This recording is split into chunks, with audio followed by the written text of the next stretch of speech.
Example, the issue of Singapore and China, whereby the ratio of bad loans is just less than 2%. That one clearly tells you that these are a society which is really taking risk management very seriously. That is based on the fixed assets as a collateral, whereby the bad loan ratio is just less than 2%. So how can we copy this type of framework into the real emerging economies, like we have Brazil, Russia, India, China, Argentina, South Africa? These are really emerging economies. We talk about the BRICS.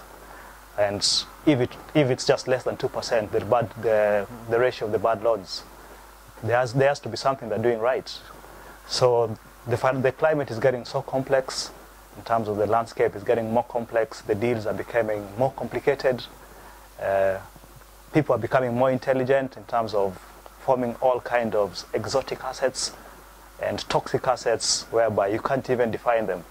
So we have to be a step of the curve in terms of, do we understand these toxic assets? How toxic are they, or how exotic are they?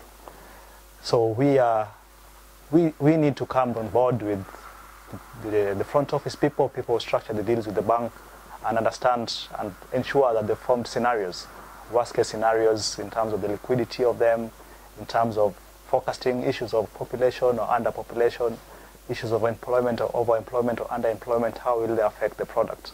How will they affect the product? How is it being reciprocated in different markets?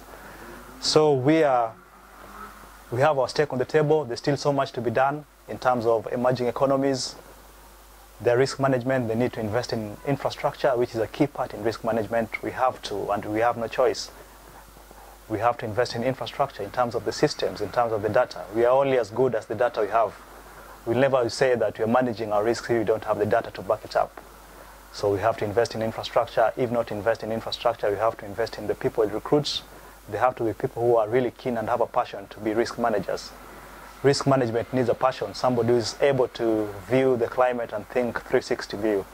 See whereby if X fails, how bad is Y, or how bad can we fall down? So with those few regards, I believe we need more juice and move forward in terms of getting our stake on the table of risk management. Because when you talk about going into emerging economies, we'll never succeed in emerging economies without having a pragmatic and effective and a forward-looking risk management structure. Thank you.